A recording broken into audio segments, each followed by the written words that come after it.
I just got back from watching Snake Eyes, and it's not terrible. Now, while I will agree, the hype for this film was all due to the trailers. That second trailer really got me hyped up, and honestly was the only reason my butt was in that theater on Friday, July 23rd. I mean, literally, here's my reaction. We don't get him in the outfit? Now, I will say I'm not a super fan. I don't remember the cartoons. I did have a couple action figures, but I was so young where I really don't remember. But it's not like I knew absolutely nothing. It's not like I was never a fan. I mean, those two very classic, well done G.I. Joe films had me and my twin brother literally dressed as Snake Eyes in Storm Shadow. That's because those were clearly the best parts of those movies. Now, while I said I'm not a super fan, I do know that this character is supposed to be a Caucasian male and predominantly mute character. And that's what kind of gives Snake Eyes his form factor / his appeal, is that he doesn't speak, he only fights, and people love sword clinging. This Snake Eyes origin takes it into a different route, from making the character have a more Asian appeal and also predominantly puts in Asian culture.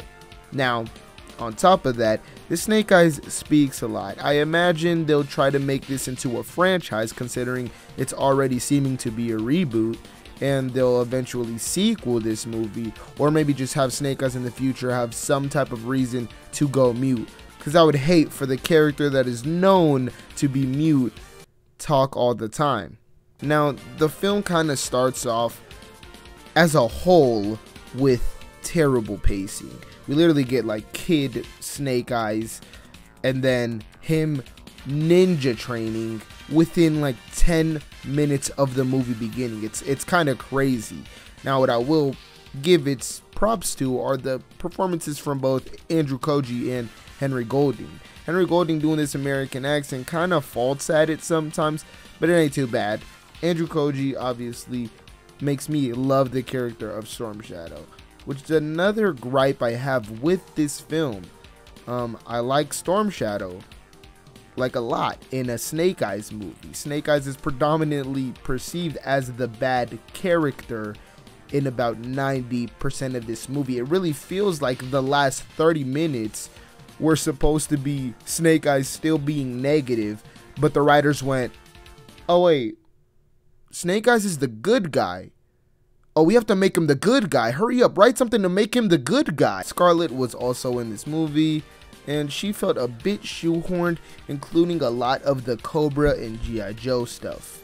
Now, I really loved the ninja school, though. It was really interesting, and that third level or whatever that he had to pass was pretty surprising. I didn't expect the movie to take that turn when you see it, and when you do, you're gonna be like, whoa. That's what that is. Obviously, I don't want to spoil. There are some really cool fantasy elements in this movie as well that make the movie very enjoyable to watch. Now, as for the G.I. Joe and Cobra stuff, this started to really heavily impact the movie in the third act, and it felt like a bit of filler just to tell you, oh, this movie? Yeah, this movie's connected to the G.I. Joe franchise, by the way. And it really kind of rushes into not only explaining what Cobra is, but as well as what Joes are and who was a Joe. Now, I'm gonna get into some spoiler territory now, so spoiler alert. Snake Eyes' dad was a Joe, and in the post-credit scene, Storm Shadow is on the verge of becoming, and obviously becomes, a Cobra. Now, this is clearly shoehorned into the movie. It doesn't feel natural at all. Maybe Snake Eyes does a little bit, but that's only because when he finds his father's killer, he finds out that he is a Cobra and Snake Eyes is also working for Cobra, which makes him obviously turn on Cobra. And who doesn't like Cobra? The G.I. Joes.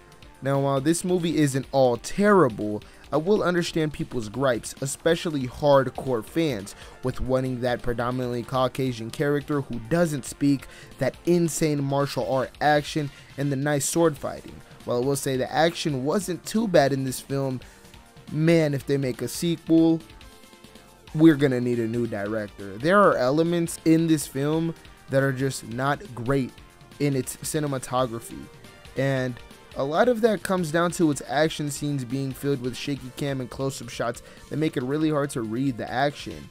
Now, I wouldn't say it takes you completely out of the film, but it would really help if, you know, these two characters who are both ninjas, and especially with Andrew Koji having a predominantly stunt / martial arts background and Henry Golding training a lot, I feel like they really could have done some cool scenes, but the director was kind of like, let me get in there. You feel me?